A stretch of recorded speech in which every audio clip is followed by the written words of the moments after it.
আমরা ছোটবেলা থেকে অনেকের সাথেই পরিচয় হয়েছি। যে লোকগুলোকে আমরা জীবন থেকে হারিয়েছি, এই লোকগুলোকে আর খুঁজে পাচ্ছি। আমরা অনেক ব্যথায় ব্যথিত যে আমার ওই বান্ধবীকে পাইলাম না, 3 বান্ধবীকে পছন্দ। আর 3 বান্ধবীকে কি তুমি একা বিয়ে করতে পারবা? মানুষ কোনোদিন সুখী হতে পারে না। কেন জানেন? এটা ছবির ডায়লগে শুনেছিলাম যে পৃথিবীতে এমন এত সম্পদ নেই যে সম্পদ দিয়ে তোমাকে খুশি করা যাবে।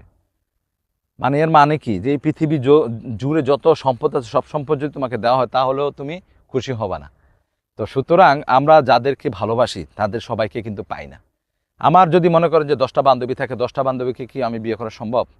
আর আমার এক বান্ধবী অনেক মনে করেন যে 10টা ছেলেকে পছন্দ করলো, সেই 10টা ছেলেকে কি সে বিয়ে করা সম্ভব? কখনো সম্ভব না। আমার যে আত্মীয় স্বজনগুলি আমার যারা আছে তারা হয়তো আমার কাছ থেকে এর চেয়ে বেশি কিছু আশা করে, আমি হয়তো তাদেরকে সেই পরিমাণ দিতে পারি না। আপনি নিজের প্রতি নিজে অকৃতজ্ঞ হবেন না কোনোদিনও। একটা মানুষ কোনোদিনও সম্পূর্ণভাবে স্বয়ংসম্পূর্ণ হতে পারে না। আপনার পছন্দ 10টা গাড়ি, 10টা গাড়ি কি আপনি একসাথে এক রোডে চালানো সম্ভব? হয়তো এমন করতে হবে আপনি আজকে এটা চালালেন, কালকে ওইটা চালাইলেন। 10টা গাড়ি কিন্তু আপনার নিয়ন্ত্রণ করা অনেক কঠিন, এগুলাকে আপনার পরিচর্যা করা অনেক কঠিন। আমি বলবো একটা মানুষের কিন্তু সব জিনিস কিন্তু স্বয়ংসম্পূর্ণভাবে কোনোদিনও হইতে পারে না। এজন্যই বলি, রিক্সাওয়ালা বলে আমি ঘুমিয়ে রইলাম কষ্টে আছি, অর্থ সম্পদ নেই, কত বড় বাড়ি 10 তলা আমার সামনে। আরে ভাই, ঘুরে গিয়ে দেখেন নাই 10 তলাওয়ালা মানুষের কিন্তু ঘুম হচ্ছে না, আপনার কিন্তু ঘুম হচ্ছে। নিয়মতান্ত্রিকভাবে ঘুমিয়ে যাচ্ছেন, আরাম করতেছেন, আয়েশ করতেছেন, সুখে থাকেন না।